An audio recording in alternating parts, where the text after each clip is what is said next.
गांव के किनारे एक टूटी फूटी झोपड़ी थी। वहां सीता नाम की एक गरीब औरत अपनी 8 साल की बेटी गुड़िया के साथ रहती थी। सीता दिन भर लोगों के घरों में काम करती थी, लेकिन पैसे इतने कम मिलते कि 2 वक्त का खाना भी मुश्किल से बनता। एक शाम गुड़िया पेट पकड़कर बोली, माँ, मुझे बहुत भूख लगी है, क्या आज खाना मिलेगा? सीता ने खाली डिब्बों की तरफ देखा। घर में सिर्फ थोड़ा सा आटा बचा था। उसकी आंखों में आंसू आ गए। वह गुड़िया को गोद में लेकर बोली, बस बेटा, भगवान सब ठीक करेंगे। लेकिन अंदर ही अंदर सीता टूट चुकी थी। अगली सुबह सीता अपनी बेटी को लेकर गांव के पुराने मंदिर गई। मंदिर में शांति थी, घंटी की आवाज गूंज रही थी। सीता भगवान के सामने हाथ जोड़कर रोने लगी। हे भगवान, हम भूखे हैं, लेकिन मैं भीख नहीं मांगना चाहती। बस इतना रास्ता दिखा दो कि मैं मेहनत करके अपनी बेटी को अच्छा जीवन दे सकूं। गुड़िया भी मासूमियत से बोली, भगवान जी, मेरी माँ को दुख मत देना। उसी समय मंदिर के बाहर खड़ा एक लड़का उनकी बातें सुन रहा था। उस लड़के का नाम अर्जुन था। अर्जुन शहर से आया था। वह अपने छोटे मोमोज स्टॉल पर काम करता था। कारी मालेदुमो। उसने सीता और गुड़िया की हालत देखी। गुड़िया भूख से कमजोर लग रही थी। अर्जुन तुरंत पास की दुकान से गरम गरम मोमोज लेकर आया। वह मुस्कुराकर बोला, लो छोटी बहन, पहले खाना खाओ। गुड़िया की आंखें चमक उठीं। उसने पहली बार इतने स्वादिष्ट मोमोज खाए। सीता बोली, बेटा, हमारे पास पैसे नहीं हैं।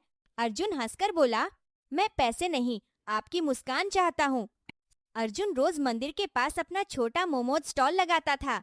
एक दिन उसने सीता से कहा, अगर आप चाहो तो मैं आपको मोमोज बनाना सिखा सकता हूँ। सीता हैरान रह गई, क्या मैं ये काम कर पाऊंगी? अर्जुन बोला, मेहनत करने वाला इंसान सब कर सकता है। मोजली नारी मेहनत करने वाला इंसान सब कर सकता है। सीता ने हिम्मत जुटाई और सीखना शुरू किया। अर्जुन ने उसे आटा गूंथना, सब्जियां काटना और मोमोज बनाना सिखाया। शुरू में सीता के मोमोज फट जाते थे।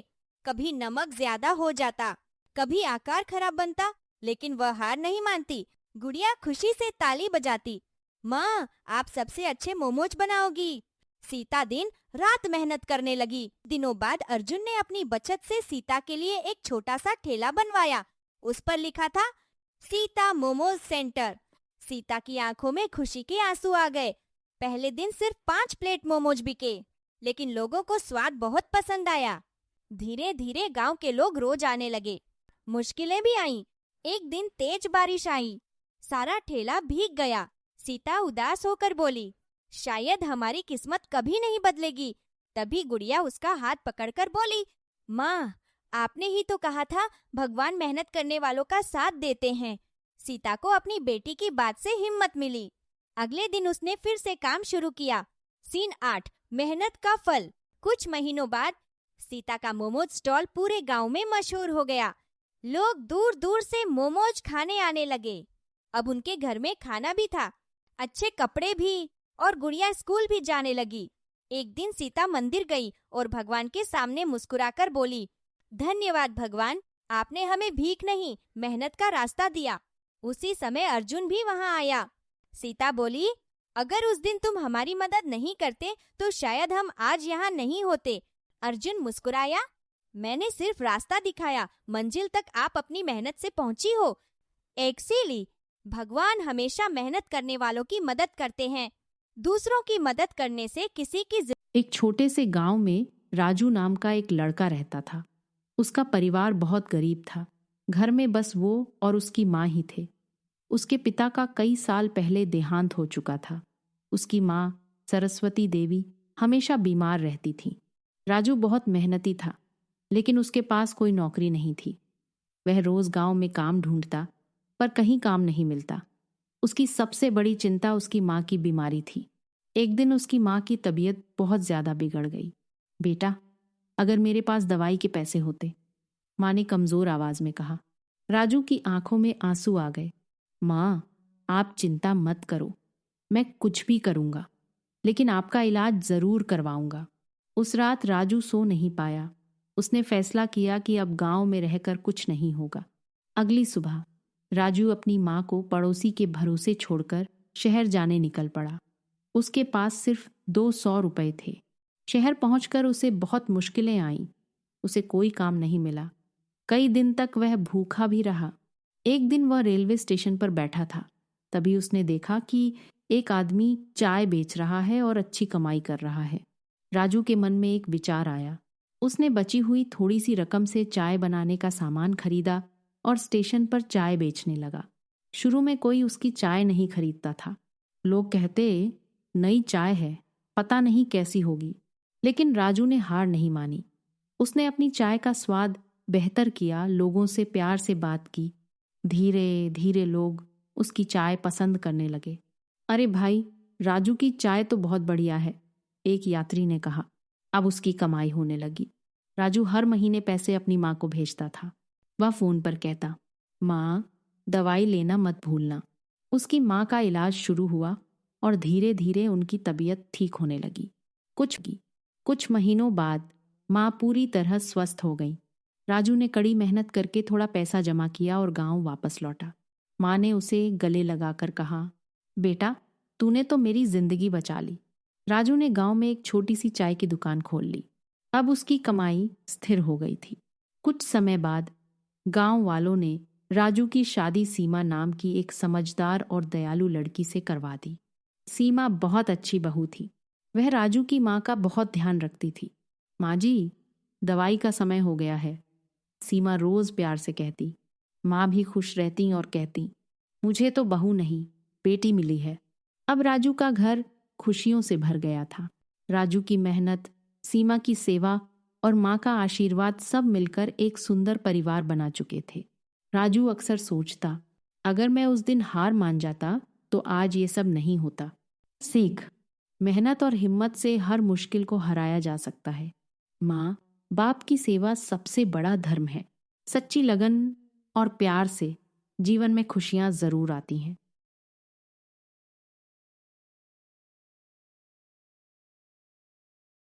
एक छोटे से गांव में एक मेहनती किसान रहता था। उसके पास एक गधा और एक बकरी थी। गधे का काम खेतों से अनाज और सामान ढोना था, जबकि बकरी खेतों के पास घास चरती और दूध देती थी। गधा रोज भारी बोझ उठाता था, इसलिए वह हमेशा थका रहता था।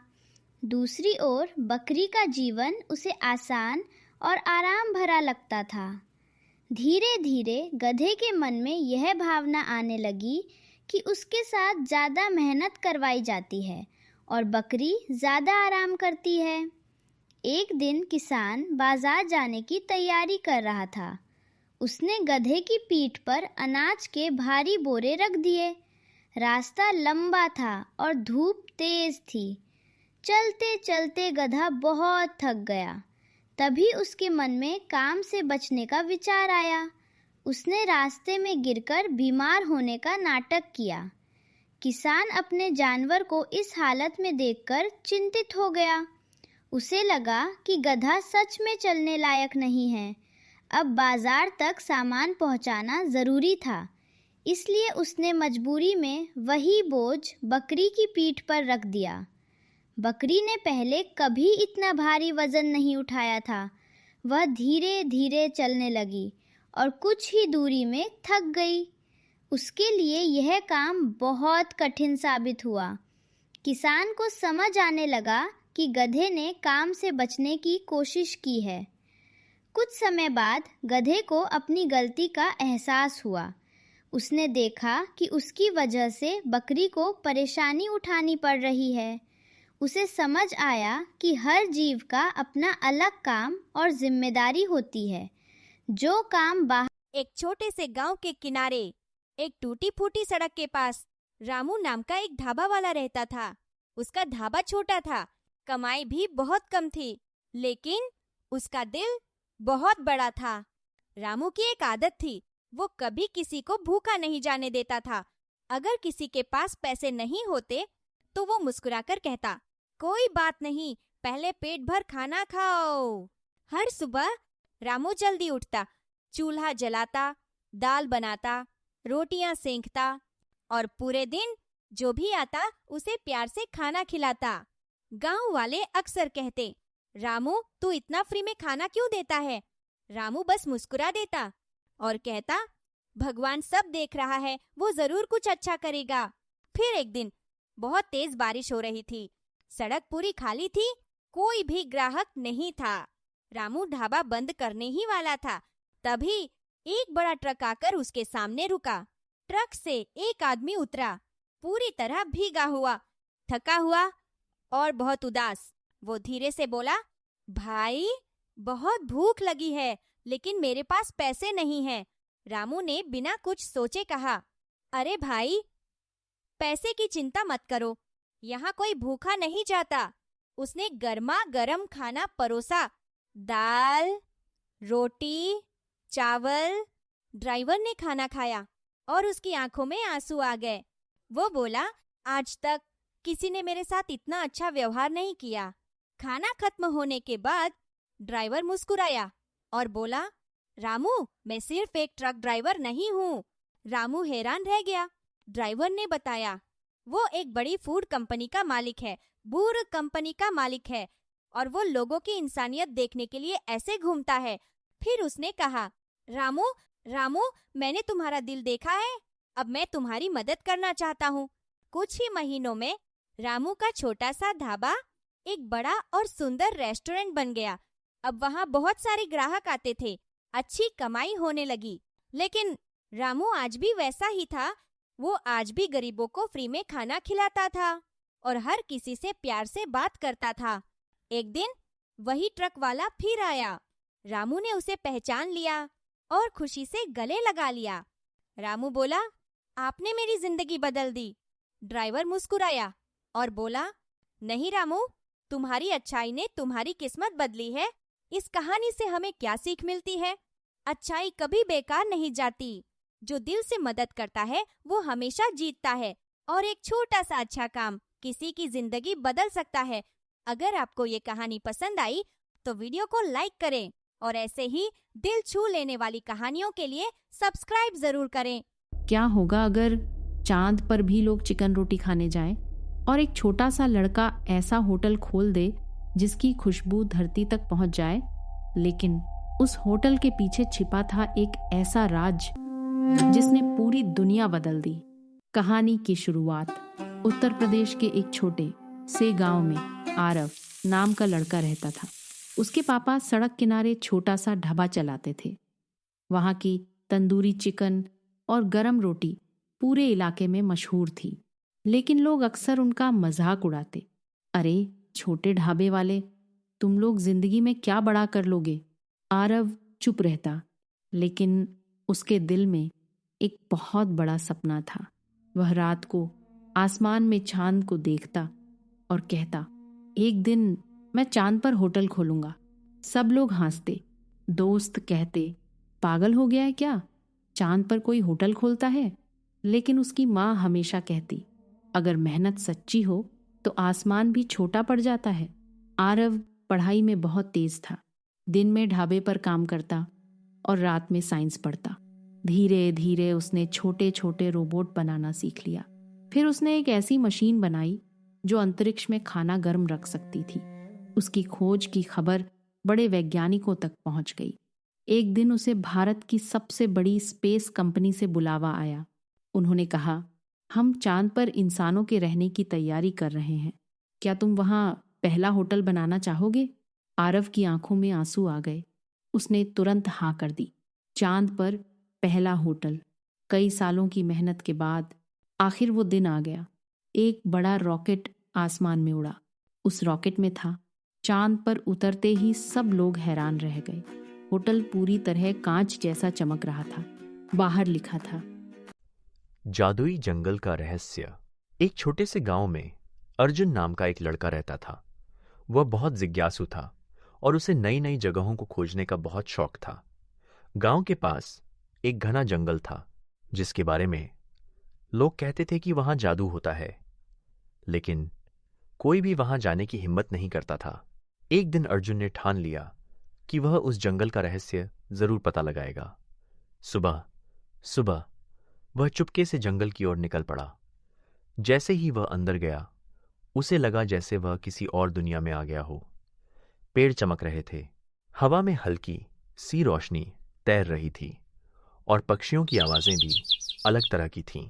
चलते चलते अर्जुन को एक पुराना दरवाजा दिखा जो एक बड़े पेड़ के तने में बना हुआ था। उसने डरते डरते दरवाजा खोला। अंदर एक छोटी सी जगह थी जहां एक बूढ़ा आदमी बैठा था। उसकी आंखों में चमक थी और चेहरे पर मुस्कान। बूढ़े ने कहा, अर्जुन, मैं तुम्हारा इंतजार कर रहा था। अर्जुन हैरान रह गया। आप मुझे जानते हैं? बूढ़ा मुस्कुराया। यह जादुई जंगल है, यहां सब कुछ पता होता है, लेकिन यहां आने वाले को एक परीक्षा देनी होती है।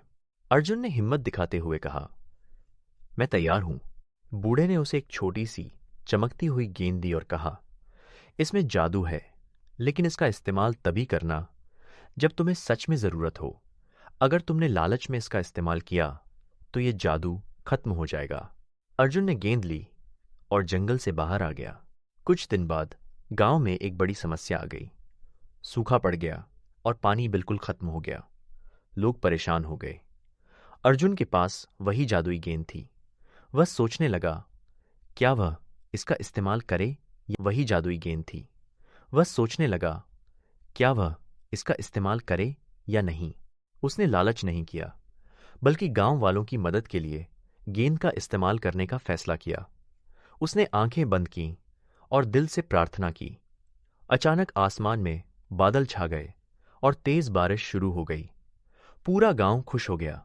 अर्जुन ने देखा कि जादुई गेंद अब गायब हो चुकी थी, लेकिन उसे दुख नहीं हुआ क्योंकि उसने उसका सही इस्तेमाल किया था। उस दिन के बाद अर्जुन को समझ आ गया कि असली जादू किसी चीज में नहीं, बल्कि अच्छे दिल और सही फैसले में होता है। सीख: असली जादू हमारी सोच और नीयत में होता है, न कि किसी वस्तु में।